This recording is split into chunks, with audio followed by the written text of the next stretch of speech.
Greetings, ladies and gentlemen, and welcome to this latest edition of Tales from Outer Space. Hope you enjoy. Story number 1. Do Not Eat Texas Chili, written by Ruby Spicer.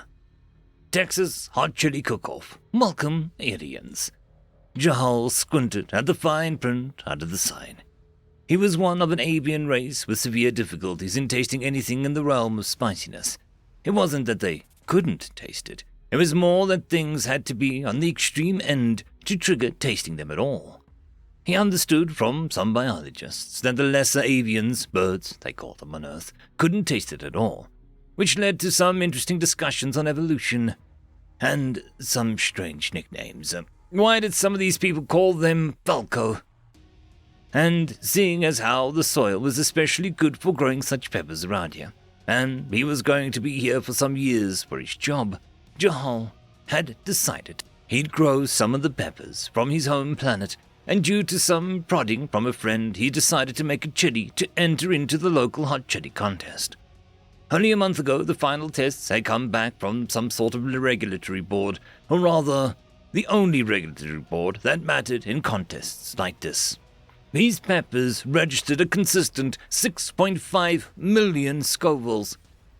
It wasn't fair, not really, some said, but the judges determined that so long as the seeds were grown in Texan soil with earth-only fertilizers, it was perfectly fine to use the resulting peppers in whatever chili would be entered into the contest. I still don't see why this is all necessary. Jahal looked at his human friend, a skinny fellow named Stephen. I'm certain it'll do some sort of harm.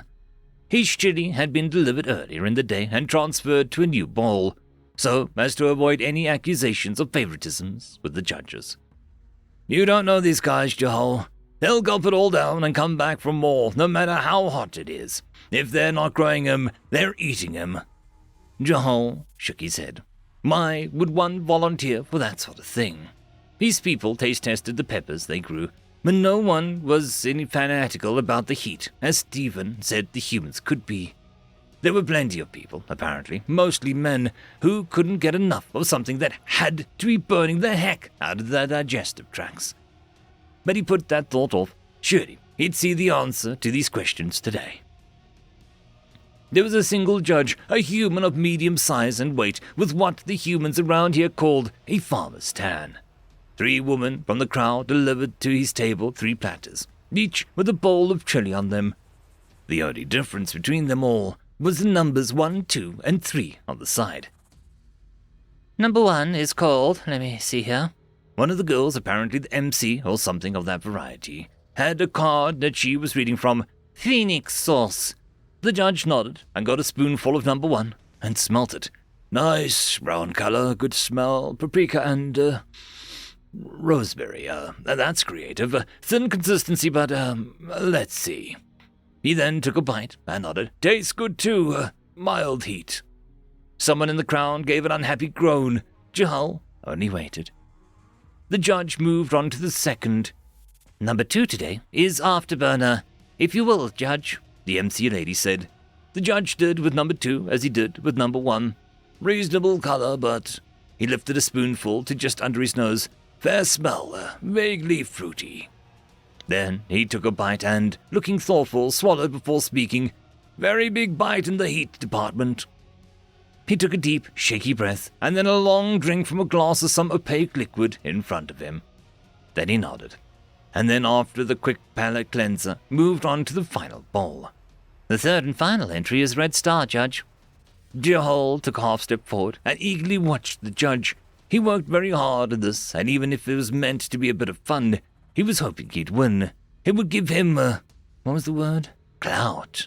With the locals. Good coloring, the judge nodded. Very nice red. He lifted a spoonful to just under his nose. Good scent, meaty, with a hint of cinnamon. Then the judge took a spoonful in his mouth. He was rocking at first, his head bobbing, lips pressing tightly together. He started pounding the table with a clenched fist, as if he could make the presumed heat hurt any less. Then he swallowed, and it got even worse. He gasped and went straight for the glass of opaque liquid and drank it dry. Then he went for a glass of water right next to it. He didn't even drink it. He just poured it over his head. What in the... Jahal was beginning to worry and the feeling only increased when he realized the judge was gasping for air. Pounding his fist on the table, guzzling any cup of liquid the MC brought him, wheezing, "I'm going to be sued to my home planet and back." It was all he could think, and the fear only heightened when the judge finally seemed to have cooled off enough to speak. This one is the winner," he called out. "Sweet baby Jesus on a tricycle, that was hot! Bring me a son of a bitch who made this chili."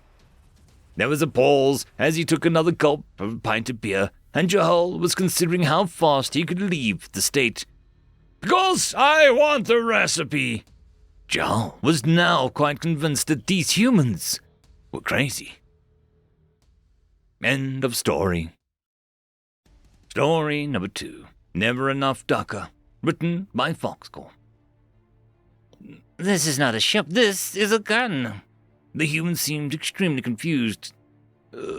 What's the difference? Now, I was extremely confused. "A ship is for travel, a gun is for shooting. These functions do not overlap." The human now appeared amused. His face contorted into a grin as he smugly replied, "Says you, back on Earth we've been slinging rocks into orbit with railguns for centuries." My confusion only grew. Did any of those rocks transport people? Judging by the expression on the human's face, I was in for a shock. Only recently, engineers had a hard time getting below fatal Gs for the damn things. They're actually quite safe. Anyways, I believe that you'll like the ship's features. My absolute horror must have been apparent. The human attempted to salvage the situation. Look, the ship is designed with anti-piracy functions in mind. As long as you use it right, you won't ever have any safety problems. His grin disappeared as my mandibles involuntarily opened in shock. Looking at the railguns used for transport, my entire body shuddered as I said that insane phrase. What happens if I were to use it wrong? The human's face now began to drip with sweat, a unique aspect of this as yet mysterious race. Well, it depends on how badly you mess up. All semblance of smugness was gone from this human. He realized his deal could go even worse very soon. Please elaborate.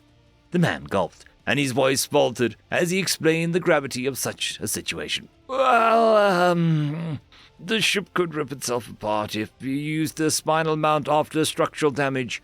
The human mustered the most enthusiasm he could sell his offer. That's highly unlikely, though. I gave the human 25% of what he originally asked for. He seemed disheartened, but relieved at the same time. Only when another human came into my dealership did I realize why. What the hell is that?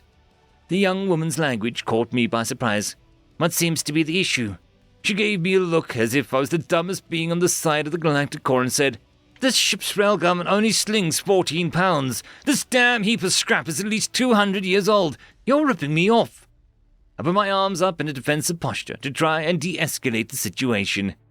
I am sorry it is not to your liking, but such a weapon is ludicrous enough. This vessel can defend itself from most ships in the galaxy.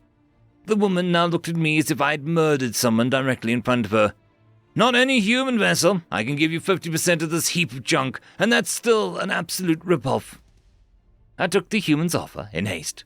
I had become anxious that the confrontational human would never leave me to mend my terrified mind. When she finally left with the stupidly overprotected ship in tow, I sighed in relief. This was only a temporary moment of solace, however.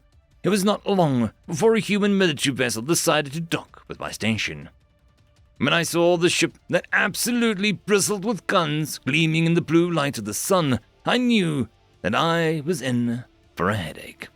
I was blissfully unaware, however, of the absolute hell that was steaming my way.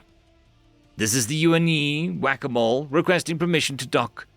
It took every ounce of strength in my body to send back a feeble reply. Access granted. I could see hundreds of guns plainly visible on the outside of the human vessel, each constantly swiveling in search of some extremely inadequate threat. The guns easily had calibers in the double digits of millimeters, all capable of ripping my station to shreds. Each gun was seemingly slapped onto any space unoccupied by the vast array of other types of weaponry. Copy that, whack-a-mole. Proceeding to nearest docking port. I quaked in fear as the all-too-familiar thud of the docking procedure reverberated throughout the station. Luckily for my sanity, these humans were only here to buy some food and water. This eased my nerves slightly, and I attempted to make small talk with the soldiers. Your ship appears extremely mighty. It must be one of humanity's most fearsome craft. The soldier glanced at the other and began to laugh hysterically. I physically recoiled in fear of the seemingly sudden onset of insanity. That old patrol boat! It sure doesn't get more formidable than that. The two humans could muster up more words due to their uncontrollable laughter. I had to physically retreat to my office to maintain a slim modicum of my sanity. Over the past few weeks, human encounters have only become more frequent and more intense. I've recently encountered one of the vessels humanity refers to as a frigate, when the crew also broke out in hysterics when I meekly asked if this ship was the biggest in the galaxy. My entire worldview shattered. Needless to say, I've begun to consider a different line of work. Surely a career as a doctor will be free of such human insanity. End of story. I would just quickly like to thank the T5 channel members and patrons. Caspar Arnholtz, Cam Maxwell, Barkey, It's Difficult to Pronounce, Lord Azrakul, and Arcadian.